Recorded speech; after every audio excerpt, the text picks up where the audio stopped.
atau deoksiribonukleik asid atau asam deoksiribonukleat adalah tempat penyimpanan informasi genetik yang membawa informasi yang dapat diturunkan. Dalam DNA manusia, tiap satu sel terdiri dari 23 pasang kromosom yang memiliki panjang sekitar 1 meter. Ada kurang lebih 3 miliar pasangan basa nitrogen. Perlu diketahui bahwa 99,8% DNA antar manusia sama. Hanya 0,2% DNA yang membedakan. DNA sama di setiap sel. Pemeriksaan DNA dalam forensik adalah proses pengujian DNA dari barang bukti atau barang temuan yang patut diduga berkaitan dengan peristiwa, tindak pidana atau tindak kejahatan yang terjadi, guna mendapatkan alat bukti untuk pembuktian dalam persidangan di pengadilan.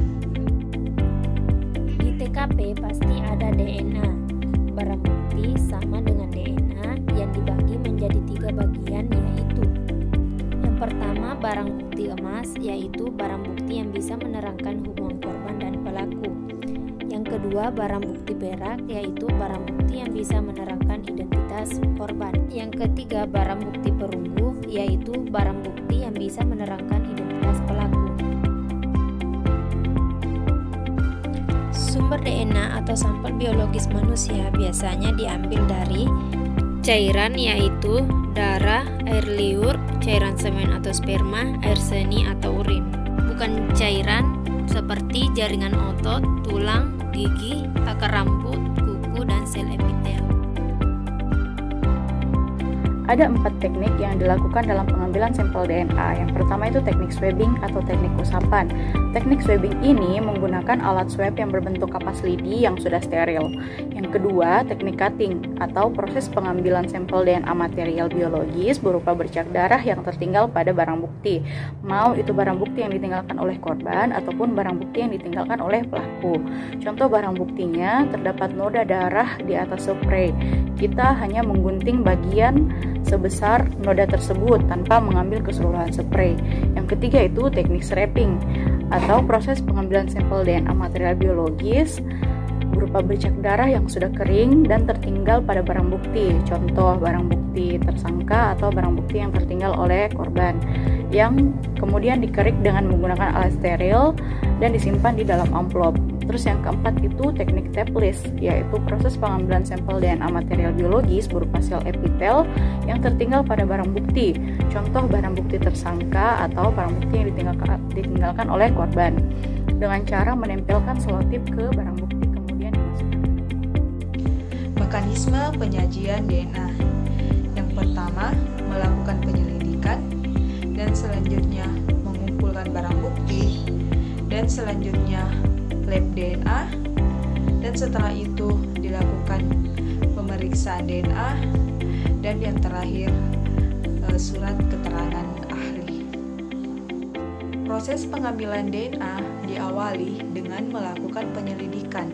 Setelah itu kita mulai dengan administrasi, dan selanjutnya eksaminasi, dan setelah itu kita lakukan ekstraksi DNA, setelah itu kuantifikasi DNA, dan setelah kuantifikasi DNA dilakukan, kita melakukan amplifikasi DNA.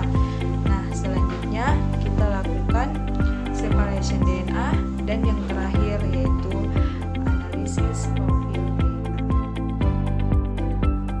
Peran uji DNA dalam forensik. 1. Sebagai metode atau alat yang mengidentifikasi seseorang yang tidak dikenal. 2. Membantu membuat terang perkara tindak pidana bagi penyidik. 3. Memperkuat keyakinan hakim. 4. Cara alternatif dalam memberi petunjuk pengungkap kasus kepolisian. Tipe kasus kepolisian. 1. Kasus forensik seperti pembunuhan atau mutilasi dan pemerkosaan. 2. Paternitas seperti identifikasi hubungan keayahan atau kasus bayi tertukar. 3. Identifikasi bencana. 4. Investigasi kasus orang hilang. 5. Database DNA. Adapun persyaratan permintaan pengujian DNA. Yang pertama, surat dari penyelidik perihal permintaan pengujian DNA ditunjukkan kepada Kapus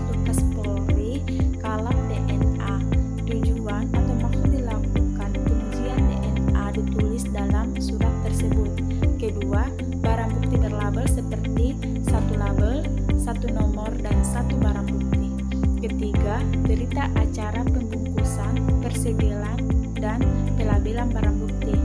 Keempat, berita acara penyitaan barang bukti atau berita acara pengambilan barang bukti di TKP jika kasus masih dalam tahap penyelidik.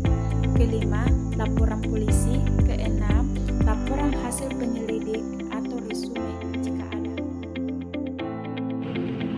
Seperti yang dijelaskan dalam Quran Surah Al-Furqan ayat 54 yang artinya, dan Dia pula yang menciptakan manusia dari air, lalu Dia jadikan manusia itu punya keturunan dan musyawarah atau kekerabatan, dan adalah Tuhanmu yang Maha Kuasa. Nah, dalam ayat ini menjelaskan tentang kehidupan manusia yang dimulai dari air yang menjijikkan atau mani, kemudian lahirlah keturunan. Nah, setelah dewasa, dia kelak akan menikah dan memiliki keluarga, juga kerabat, dan seterusnya. Setiap manusia memiliki DNA, di mana DNA adalah sebuah molekul raksasa yang tersembunyi di dalam inti setiap sel hidup. Semua ciri fisik makhluk hidup dikodekan dalam molekul berbentuk rantai heliks ini. Nah, semua informasi tentang tubuh kita, dari warna mata hingga struktur organ-organ dalam, juga bentuk serta fungsi sel-sel kita terkodekan dalam bagian yang disebut gen dalam